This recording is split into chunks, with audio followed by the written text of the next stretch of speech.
এই গিন্নি, পাটা টেপ দেখি। কি বললে? সারাদিন ধরে সংসারের কাজ করে এবার সারা রাত বসে ওই তোমার পা টিপবো? তোমার সাহস তো কম নয়। আমরা ছেলেরা কত কষ্ট করে 2 পয়সা ইনকাম করি জানিস, আর তোরা শুধু মেয়েরা বসে বসে গিলিস। কি বললে তুমি? আমায় খাওয়ার খোঁটা দিলে? হ্যাঁ, আমি আর তোমার এই ঘরে এক মুহূর্তেও থাকবো না। হ্যাঁ হ্যাঁ, যা যা, 2 দিন গেলেই আমার চলে আসবি, ওসব আমার দেখা আছে। এই বাড়িতে আমি কোনো দিনও যাব না। তোরা ছেলেরা ভাবিস কি মেয়েরা কিছু করতে পারবে না?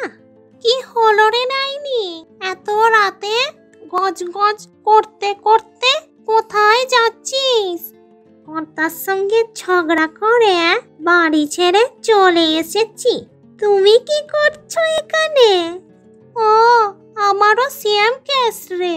দাঁড়াও তো, ওইসব ছেলেদের কিছু একটা সাহেস্তা করতেই হবে। ওরা ভাবে কি মেয়েরা কিছু করতে পারবে না, কিন্তু কি করব? সেই তো রে। আরে হ্যাঁ, এই শীতকালে পিঠের দোকান করলে কেমন হবে বলতো? তুমি ঠিকই বলেছ গো দিদি। চলো আমরা দুজনে মিলে পিঠের দোকান করি। চল। এই এই যে কিছু পিঠে করা হয়ে গেছে রে। তুই এখন কিছু লোক ডাক, বুঝলি? আসুন দাদা, আসুন দিদি, গরম গরম পিঠে খেয়ে যান, নিজেও খান, বাড়িতেও নিয়ে যান, একেবার খেলে ভুলবেন না। আসুন দাদা, আসুন দিদি। কই দেখি তোমরা কেমন পিঠে করেছো। না, খেতে বেশ তো, দাও আর 10টা দাও, বাড়ির জন্য নিয়ে যাই। কই কই আমাকেও দাও দেখি। আমার গিন্নি তো খাটাখুটির ভয়ে পিঠে করা ছেড়েই দিয়েছে। ভাগ্যিস তোমরা পিঠের দোকান খুলেছিলে গো, আর তোমাদের হাতে রান্নাটাও খুব ভালো। সবই তোমাদের আশীর্বাদ গো দাদা।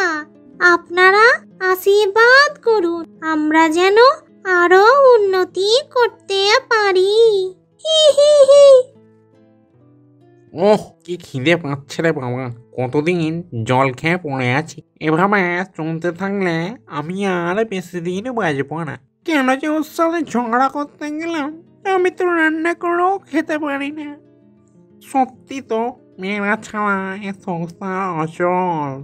আরে কি সুন্দর সেন্ট ছাড়ছে, মনে হচ্ছে কেউ পিঠে করছে। যাই, গিয়ে দেখে আসি। ও দিদি, 2টো পিঠে দিন তো।